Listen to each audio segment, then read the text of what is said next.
Hola, nosotros somos el equipo 2 y esta es la presentación del reto del grupo 243 de experimentación química y pensamiento estadístico. Los combustibles fósiles provienen de plantas y organismos en descomposición, y a pesar de que hoy en día abastecen cerca del 80% de la energía mundial, estos no son un recurso energético viable a largo plazo, porque son un recurso limitado que no se puede regenerar fácil ni rápidamente, y que además, cuando se utiliza su combustión, libera gases de efecto invernadero y dióxido de carbono, que son grandes contaminantes y los principales causantes del calentamiento global. Bueno, existen varias alternativas a los combustibles fósiles. Una de ellas son las celdas galvánicas. Bueno, las celdas galvánicas, también conocidas como celdas voltaicas, son dispositivos que generan electricidad a través de una reacción química, una reacción espontánea. Y bueno, en las celdas galvánicas ocurre un intercambio de electrones, y este intercambio de electrones es lo que genera la corriente eléctrica. Otra alternativa son las celdas de combustibles. Las celdas de combustibles transforman energía química a energía eléctrica. Y bueno, esto combinando hidrógeno y oxígeno. El hidrógeno entra por el ánodo y el oxígeno entra por el cátodo. Cuando se juntan, generan electricidad sin necesidad de quemarlos. Bueno, y por último, las celdas solares, que también son una alternativa a los combustibles fósiles, se hacen llamar también celdas fotovoltaicas, y estos son unos dispositivos que transforman la energía solar a electricidad. Bueno, esto ocurre gracias a unas partículas llamadas fotones, y estos fotones, cuando chocan con la celda, hacen que los electrones se muevan, creando electricidad.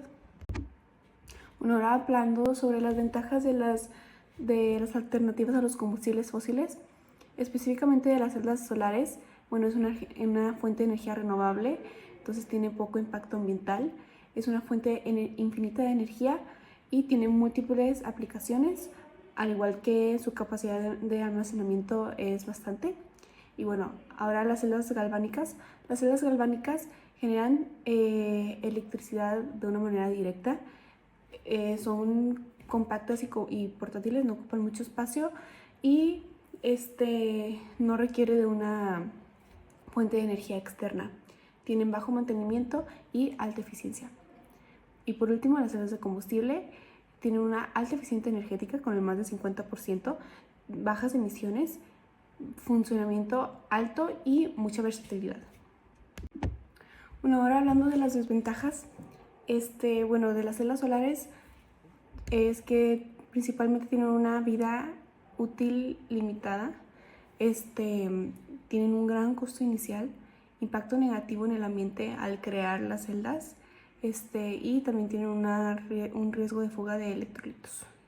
Bueno, ahora de las celdas galvánicas, residuos químicos contaminantes, utiliza residuos tóxicos, tiene una vida útil limitada, y también tiene una capacidad de almacenar energía también muy limitada. Y por último, las celdas de combustible son muy costosas, tienen una infraestructura limitada, también al igual que tienen una dependencia de fuentes no renovables y tiempo de arranque prolongado. Bueno, nuestro objetivo principal con esta situación problema es comprender las celdas galvánicas, las celdas fotovoltaicas y las celdas de combustión, construyéndolas nosotros mismos, midiendo su voltaje y entendiendo qué reacciones químicas de oxidación y reducción ocurren en cada caso. Para utilizar la celda de combustible, lo primero que se hizo fue introducir agua destilada para poder humedecer la membrana PEM.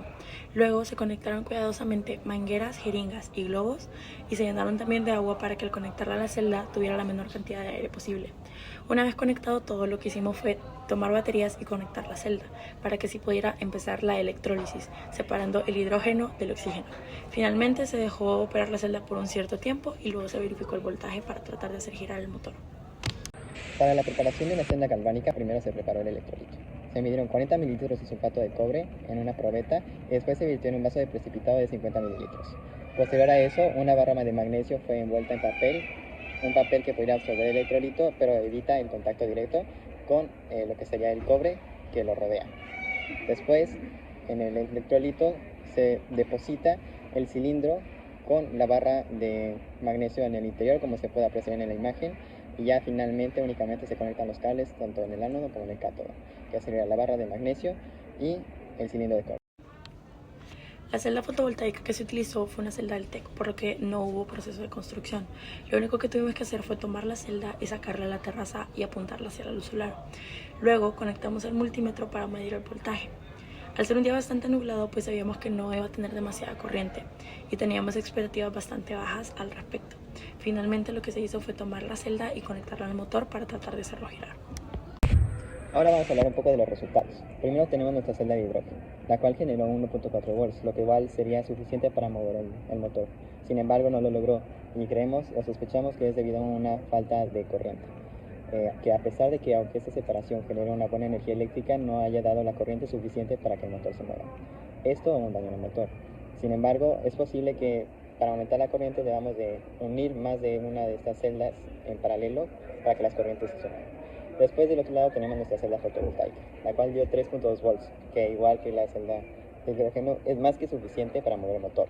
Sin embargo, no lo logró y creemos que debido a las condiciones climáticas en la cual era un día nublado, no se corrió o no se logró esa corriente o ese almacenaje de energía suficiente para mover el motor en distintas ocasiones. Finalmente tenemos nuestra celda galvánica, la cual también presentó resultados bastante interesantes. Primero, a pesar de que tuvieron un voltaje de 3.2 aproximadamente, un voltaje que es suficiente para mover el motor, este no se movía aparentemente. Sin embargo, después decidimos cambiar este motor por el de otro equipo y vimos que funcionaba, por lo que seguramente se debía a alguna falla en los cables en cuanto a la transmisión de corriente o del voltaje mismo. Otra cosa interesante que notamos es que con el tiempo el voltaje iba incrementándose.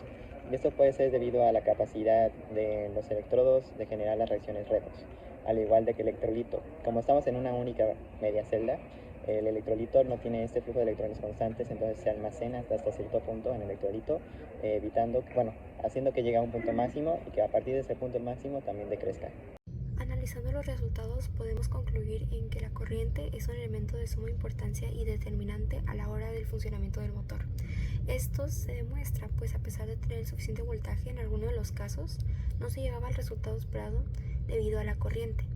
En el caso de las celdas de hidrógeno, sí se generó cierto voltaje, pero sus limitaciones en cuanto a tamaño y capacidad fueron lo que provocaron que no funcionara. Sin embargo, se puede reconocer que es una opción viable si se juntan más. Por otro lado, en la celda fotovoltaica o solar se demuestra su efectividad y gran cantidad de voltaje, pero pues sí es cierto que es el limitador más notorio. Son las condiciones climáticas que llegan a ser muy impredecibles, como en el día que hicimos el experimento que estuvo nublado. Y por último, en cuanto a la celda galvánica, a pesar de que su voltaje inicial fuera muy pequeño, sí se logró generar la suficiente corriente y al final sí pudimos obtener el resultado esperado, que fue que girara el motor. Aprendimos varias cosas. En conclusión, nos dimos cuenta de que la fotovoltaica en cuanto al desempeño de voltaje era mucho superior en cuanto a las otras celdas. Sin embargo, es necesario ampliar nuestro análisis para mejorar estas mediciones. Creemos que gracias a esta actividad entendimos mucho más acerca del desempeño y la complejidad de los materiales, así como las reacciones o la química detrás de estas para la generación de energía eléctrica en un mundo que tanto lo necesita, y consideramos que es de fundamental ayuda este análisis para interpretar y conocer las áreas de oportunidad que tienen cada una de estas formas de adquisición de energía o de almacenación de energía, ya que es algo súper importante en nuestra actualidad. Recomendamos para futuros experimentos realizar una medición o tener más mediciones de robustez. Significa diferentes condiciones climáticas, diferentes posiciones, diferentes capacidades. También sugerimos analizar el instrumento de medición, ya sea por ejemplo el robot o el motor para que funcione, e incluso añadir factores externos como la corriente o la resistencia para tener un análisis más completo.